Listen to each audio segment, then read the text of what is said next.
Hello everybody, I am Jedi Jack Penguin and welcome to another LEGO Star Wars review. So today we're going to be looking at set number 7110, Landspeeder. This set includes 47 pieces and originally retailed for $5.99 back in the year 1999. Now this is another one of those old retro very first LEGO Star Wars sets that I just acquired from a bulk haul. Really happy to get my hands on the very first ever version of the Landspeeder. It's crazy to see how far they've come over the last few years for that vehicle. This one is certainly one of the worst, and they definitely have improved upon it. So diving right into the set, I don't have the box or instructions, so let's just start off with our minifigure selection.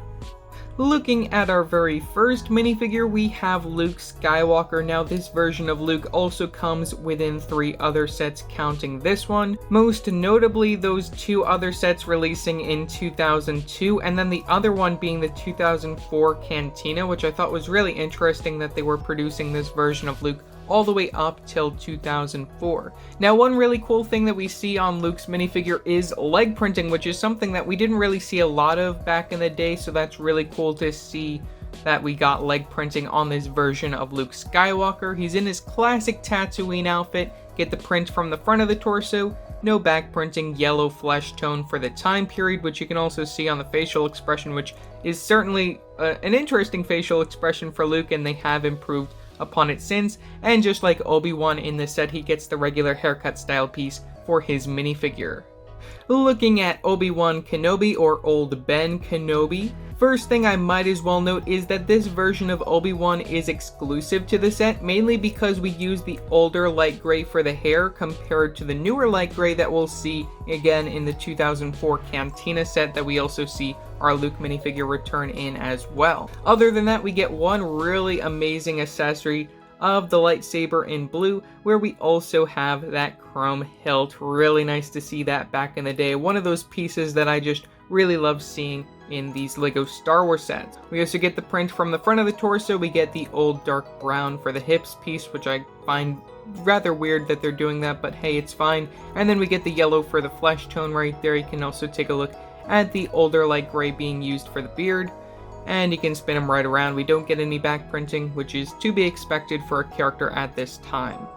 Now moving on to the final overall model for Luke's Landspeeder. This is certainly one of the smallest versions that we've ever gotten of the vehicle. I'm pretty sure we didn't get a microfighter one yet. The color scheme is rather weird. You see a little bit more red in here than you see on a lot of the other versions. You see the dark red in the other versions, but I guess this was just to compensate because we didn't really have that dark red at the time. From the sides of the vehicle, you can see that we have those engines, which are connected using some Technic pins. You can see how that works off to the side.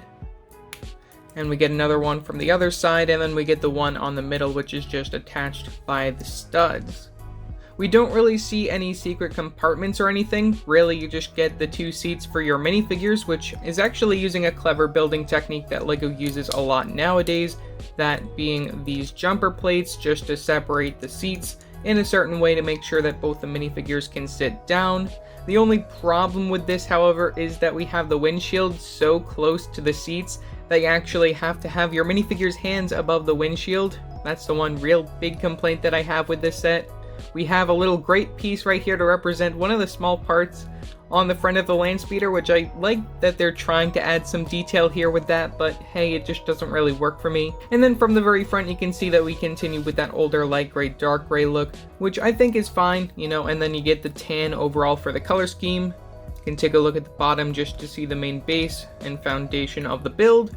And yeah, that's really all that I have to say for this model. Nothing really too crazy going on. You can sit your minifigures inside, starting with Luke, and then you can toss in Old Ben Kenobi. So there you go, both of your minifigures are sitting in the vehicle. As I said, I don't really like how their hands are above the windshield area. It really shouldn't be like that. And as I said, they have improved and made this a lot bigger in the future of LEGO Star Wars.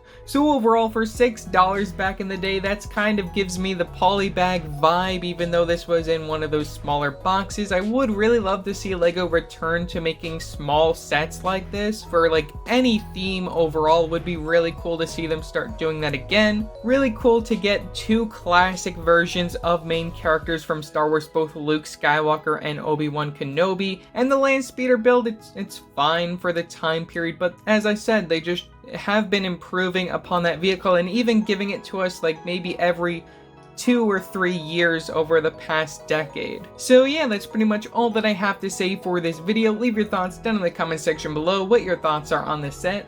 Also remember to like and subscribe and hit that bell icon to know every time I upload a new video. So yeah, that's it for now, and I will see you next time. Bye!